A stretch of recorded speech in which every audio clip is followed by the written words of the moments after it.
Hey, everybody. This is Dr. Dana Gibbs. If you're in North Texas and you want to finally resolve your exhaustion, frequent illness, joint and muscle aches, menstrual irregularities, poor sleep issues, sign up for a new patient appointment with me now at www.danagibbsmd.com. Now, if you're listening to this and you're not a physician, please keep in mind this stuff that I'm talking about today is complex, especially if you're not trained in scientific language and the specific way that doctors think about medical issues. Scientific proof is not nearly as black and white as people think, and we frequently have to use inference and extrapolation to decide what applies in a specific situation and for a specific patient. So, in order to make treatment decisions for individual people, sometimes we have to consider evidence that's not nearly as absolute as we would like. This is where experience, advanced medical training, and consideration of the relative benefit versus risk comes into treatment recommendations.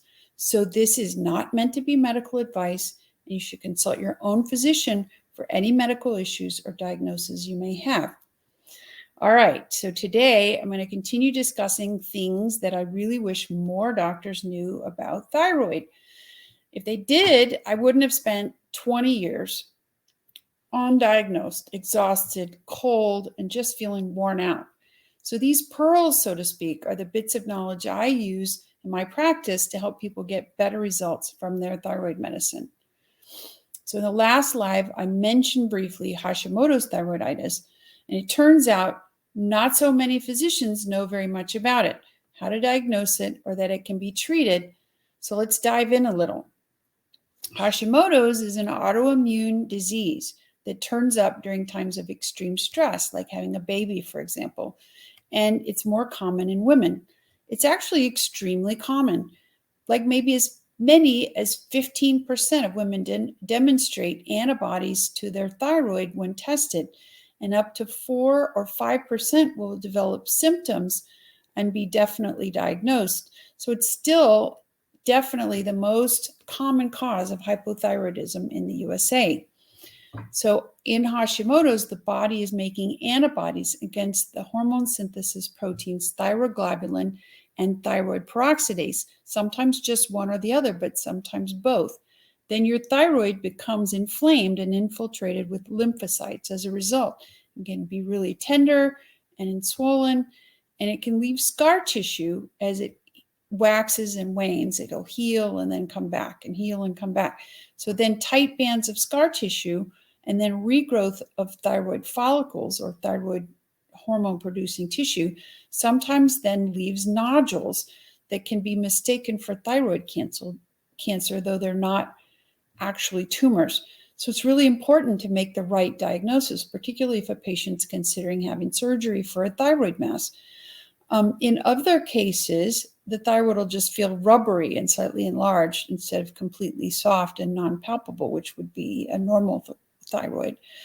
I mentioned last week that for a long time, people may feel symptoms of low thyroid while their hormone levels still look pretty good. So sometimes this gets termed subclinical hypothyroidism, but it probably ought to be called sublaboratory hypothyroidism because the patient is experiencing symptoms of low thyroid. It just doesn't show up on the usual tests. So this happens because the main early problem that occurs is a malfunction or a downregulation of a particular kind of enzyme in the body cells called 5' deiodinase. And this is the enzyme that removes a particular iodine atom from the T4 thyroid hormone molecule, the storage form of thyroid hormone, to make T3, which is the active form of thyroid hormone. So what's reverse T3? So reverse T3 and T3 are both made from T4 by removing one iodine atom. But in the case of reverse T3, it's a different iodine atom and a different kind of deiodinase enzyme besides the 5'. So when 5' deiodinase isn't working well, that different enzyme becomes more active and makes reverse T3. So this molecule, if you look at it, is nearly the same as the T3, but with the iodine removed from the wrong place. So When this molecule was first discovered, it was thought, okay, this is just another inactive metabolite of T4 because they couldn't prove that it had any activity to raise thyroid function. And the FDA doesn't even regulate reverse T3, which is a problem because it frequently turns up as a contaminant in cheap generic thyroid hormones.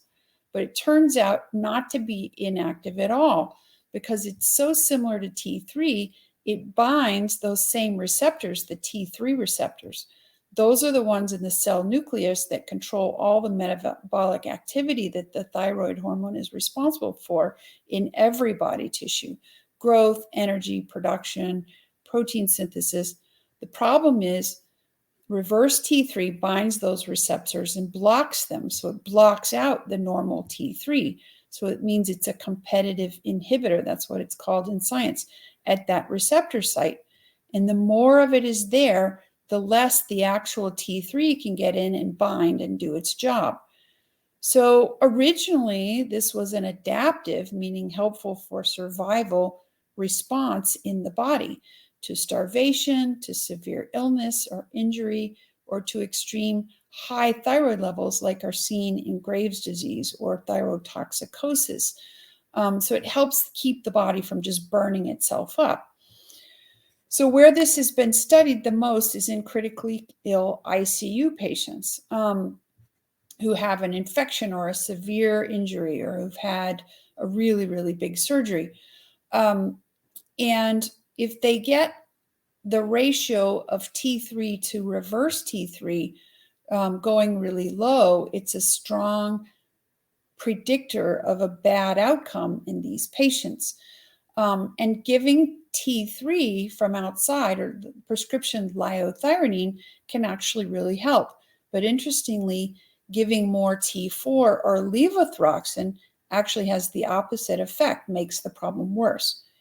So this milder form, a milder form of this is frequently what's seen in patients with Hashimoto's thyroid antibodies in some other situations as well. So even if their free hormone levels look okay, the high reverse T3 is blocking the action of the thyroid hormone in the body. So how do you measure reverse T3? So reverse T3 lab test is actually total reverse T3. So there's no test for free reverse T3. So when we look at the reference range, the total T3 can be really broad because it's mostly bound up by carrier protein, just like a total T3 is bound up mostly by carrier protein. Luckily, that ratio of total T3 to reverse T3 is very consistent. So it can be used to help manage patients. So a normal value of between 10 and 14 when you divide T3 by reverse T3 seems to be where patients feel really well and where truly normal patients live. And these patients will pretty consistently feel good unless their absolute hormones levels are really off. So when does this milder form of euthyroid 6 syndrome or that ICU syndrome manifest? Well, it's when the RT3 gets elevated in several situations. One of them is Graves' disease, where the T4 is really, really high. And as mentioned, this is adaptive because it protects your body from way too much thyroid hormone, which is a terrible thing. Also, we think this happens in Hashimoto's because of the fluctuations that you get in T4. Other things that can make reverse T3 go high include starvation, and then we mentioned extreme illness or injury. Some other ones are extreme stress, dieting, which your body interprets as starvation, so calorie restricted dieting. And then genetic mutations in that 5' deiodinase enzyme, and then too much ingested T4. Since T4 is the substrate for the reverse T3, meaning the precursor for the reverse T3, sometimes just dividing the dose, like we discussed last week, can help knock off those sharp fluctuations in T4 level, which triggers the production of reverse T3. But sometimes the T4 just has to be lowered because the patient is just frankly on too much. The other thing that you can do is you can give T3 or liothyronine as a way to force the top part of that ratio upwards rather than to try to lower the production of the reverse T3. Keep in mind what we mentioned last week, that prescription T3 has an even shorter half-life than T4 and really has to be given more than once a day for patients to really benefit. All right. So finally, let's talk about extreme or prolonged stress. So there's a brain chemical called ACTH that signals your body to make more stress hormones or cortisol. And ACTH is made by your pituitary gland. And when your pituitary is making a whole lot of this chemical, it suppresses the production of thyroid stimulating hormone, therefore suppressing your thyroid. So like your body is going into hibernation. This is because, for example, your body can't tell the difference between a calorie restricted diet and actual starvation, or between being stressed out because you have a stressful job or home life from an extreme illness or an injury or actual physical danger. So if you're not actually sick or injured or starving, having your reverse T3 go high makes it even harder to manage your life because it just adds chronic exhaustion to the list of things that are causing you to be stressed out.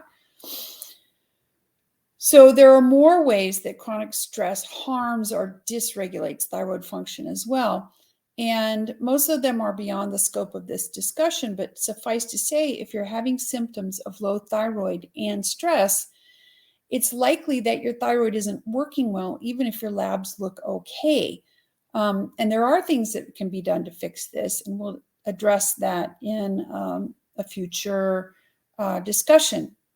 So if you're a physician listening to this and want to know more, check out the course I sponsor on integrative endocrinology techniques that can help some of your most difficult patients with thyroid, adrenal, and other endocrine abnormalities. Tonight is the last night. The replays will be on sale until the course goes live again in the fall.